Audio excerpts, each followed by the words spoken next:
হবে, হাফেজখানার মৌলানা তৈরি হতে হবে। 1866 খ্রিস্টাব্দে আমাদের আর একটা খারিজি মাদ্রাসা তৈরি হলো, তার নাম হলো দারুল উলুম দেওবন্দ। ঐতিহাস যাচ্ছে।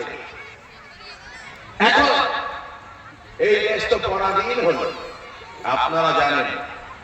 এই দেশ স্বাধীন করার জন্য আমার সংগঠন তৈরি করা হতে লাগলো। 1885 সালে একটা সংগঠন তৈরি হলো, তার নাম জাতীয় কংগ্রেস। এই সংগঠনের পরে আলেম ওলামারা আগেই 1803 সাল থেকে লড়াই করছিলেন, নাম দিয়েছিলেন জমিয়তুল আনসার, তরিকায়ে মুহাম্মদিয়া বলে। আজকাল যে সমস্ত সংগঠন দেখছেন এরা তো হাঁটুর বয়সে।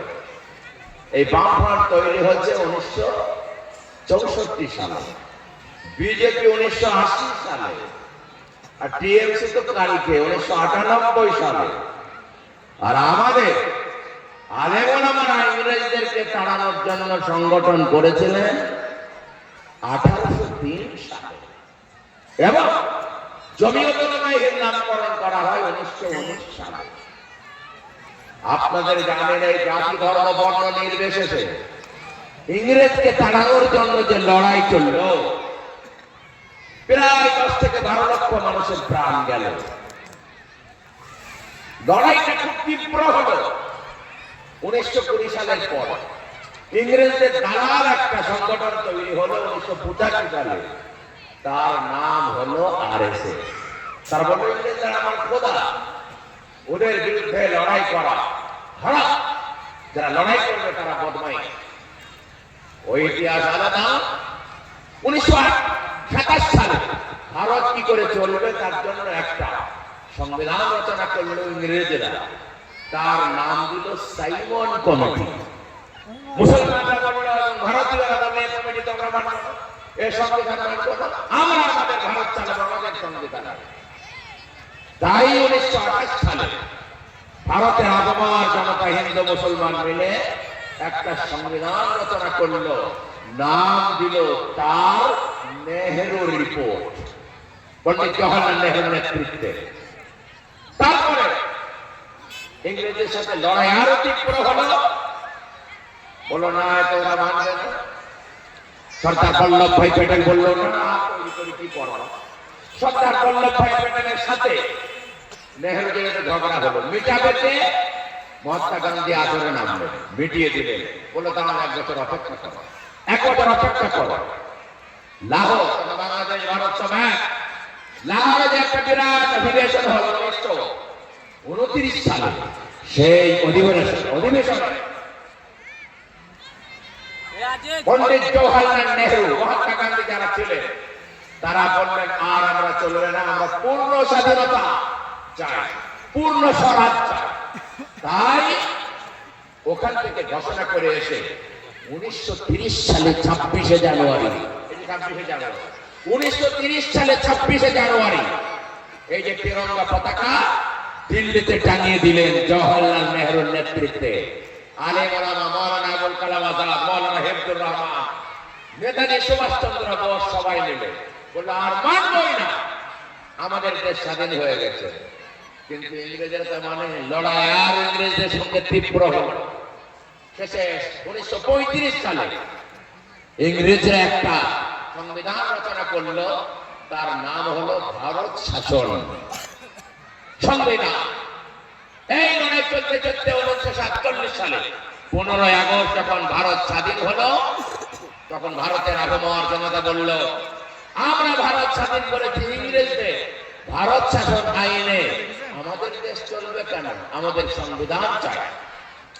তাই 1947 সালের 28শে আগস্ট একটা কমিটি গঠন হলো 299 সদস্য দিয়ে। ওই কমিটির চেয়ারম্যান হলেন ডক্টর বি.আর. আম্বেদকর। আপনারা নাম শুনেছেন, যাকে বাবা সাহেব বলা হয়। ওনাকে চেয়ারম্যান বানানো হলো। 5 জন উচ্চ পর্যায়ের সদস্য হলো, সবাই ছিল উচ্চ বর্ণে। কেবল দলিত ছিলেন ডক্টর বি.আর. আম্বেদকর, যারা এত পারদর্শী ছিলেন, ওনাকেই চেয়ারম্যান বানানো হলো। মাওলানা আবুল কালাম আজাদ ছিলেন, মাওলানা হিফজুর রহমান ছিলেন, সর্দার বল্লভ ভাই প্যাটেল ছিলেন, আর আপনার সুভাষচন্দ্র বোস ছিলেন, নেহরুজি ছিলেন। এইবার এরাই ভারত কিভাবে চলবে তার জন্য 2 মাস 11 দিন 2 মাস 11 মাস 2 বছর 11 মাস 18 দিন ধরে আমাদের যে ভারতের পবিত্র সংবিধান, এখন আমরা চলছে এই সংবিধান রচনা হলো। এই রচনা হলো, কার্যকর কবে থেকে হবে? এটাতে আপনার 100 বার সাধারণের কাছে পেশ করা হলো। তাতে তাতে কিছু ভুল ত্রুটি ধরা করার পরে 1949 সালের 26শে নভেম্বর এতে সম্মতিক্রমে সিদ্ধান্ত হলো আমাদের এই সংবিধান অনুযায়ী ভারত চলবে।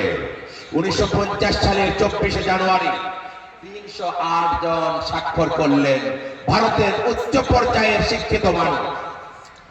এই 24শে জানুয়ারি স্বাক্ষরিত হলো, 308 জন সই করলেন। দুটো ভাষায় এই সংবিধান রচনা হলো, ইংরেজিতে এবং হিন্দিতে। 308 জন স্বাক্ষর করলো। 1950 সালের 24শে জানুয়ারি বললো আরো দুদিন অপেক্ষা করো। আমরা 1930 সালের 26শে জানুয়ারি পূর্ণ স্বাধীনতা আমরা ঘোষণা করেছিলাম, কিন্তু সেদিন স্বাধীন হয়নি, 1947 সালে হয়েছে। তাহলে 1930 সালে ওই স্বাধীনতা যেদিন আমরা 26শে জানুয়ারি তিরঙ্গা পতাকা টাঙিয়েছিলাম, তার একটা মর্যাদা দিতে হবে। তাই 1950 সালের 26শে জানুয়ারি ওই 1930 সালে আপনার 26শে জানুয়ারিকে সম্মান জানানোর জন্য প্রজাতন্ত্র দিবস পালন হলো। আর ওই দিন থেকে সংবিধান কার্যকর হলো। ওই জন্য 26শে জানুয়ারি আমরা প্রজাতন্ত্র বা সাধারণ দিবস পালন করি। জেনে রাখবেন, আমাদের বড়রা এমন ভাবে সংবিধান রচনা করে গেছেন, আমাদের এই পবিত্র ভারতবর্ষে হিন্দু বাস করবে, খ্রিস্টান বাস করবে, জৈন বাস করবে, বৌদ্ধ বাস করবে, পার্সি বাস করবে, সবাই আপন আপন জায়গাতে ধর্মস্থান তৈরি করে ধর্মচারণ করতে পারবে, তাতে কেউ বাধা দিতে পারবে না। ওই সংবিধানের 26 নম্বর মৌলিক ধারা, 14 নম্বর মৌলিক ধারা, 30 নম্বর আর্টিকেল 30, 30 নম্বর মৌলিক ধারাতে পরিষ্কার ভাবে উল্লেখ করা আছে যে ভারতবর্ষ হবে গণতান্ত্রিক রাষ্ট্র, সেকুলার রাষ্ট্র। এই রাষ্ট্রে হিন্দু, মুসলমান, জৈন, খ্রিস্টান সবাই স্বাধীনভাবে বাস করবে। আর সবাই আপন আপন জায়গায় আপন আপন ধর্মস্থান তৈরি করে ধর্ম চর্চা করতে পারবে, কেউ বাধা দিতে পারবে না। আমরা সেই ভারতের লোক। কিন্তু ভাগ্যের পরিহাস, 1925 সালে যে সংগঠনটা তৈরি হলো আরএসএস, তারা অপেক্ষায় ছিল, তারাই ক্ষমতায় চলে আসলো 2014-তে এবং এই সংবিধান পরিবর্তন করার চেষ্টা করে আমাদেরকে এখান থেকে তাড়ানোর চেষ্টা চলছে। গোনার কথা আপনাদেরকে বলে দিলাম। এবং ওদের যেহেতু 1925 সালে তৈরি হয়েছে, 2025 সালে 100 বছর পূর্তিতে ওদের বিরাট টার্গেট, এখান থেকে মুসলিম শূন্য করতে হবে। কিন্তু আমাদের পবিত্র সংবিধান আমাদের অধিকার দিয়েছে। আমি আপনাদেরকে বলবো, এই দেশ আমরা চয়েস করেছি। আমরা বাই চান্স ইন্ডিয়ান নই, বাই চয়েস ইন্ডিয়ান। আমরা পাকিস্তানকে ভালোবাসি না, বাংলাদেশকে ভালোবাসি না, আমরা তা চাই না। আমরা এই ভারতকে ভালোবেসেছি, আমরা ভারতেই মরবো আর ভারতেই কবর হবে, আর এই ভারতের মাটি থেকে কিয়ামতের মাঠে উঠবো, বলেন ইনশাআল্লাহ। এটাই আমরা চয়েস করেছি। সুতরাং কেউ যদি আমাদের এই সংবিধানের অধিকারকে কেড়ে নিতে আসে, সতর্ক হন। এসআইআর চলছে, আপনারা হিয়ারিং এ যতটা কাগজ আছে ততটা নিয়ে উপস্থিতি দান করুন। তারপরে যদি আমাদেরকে আঘাত করে, আমরা তো অন্য দেশে যেতে পারবো না।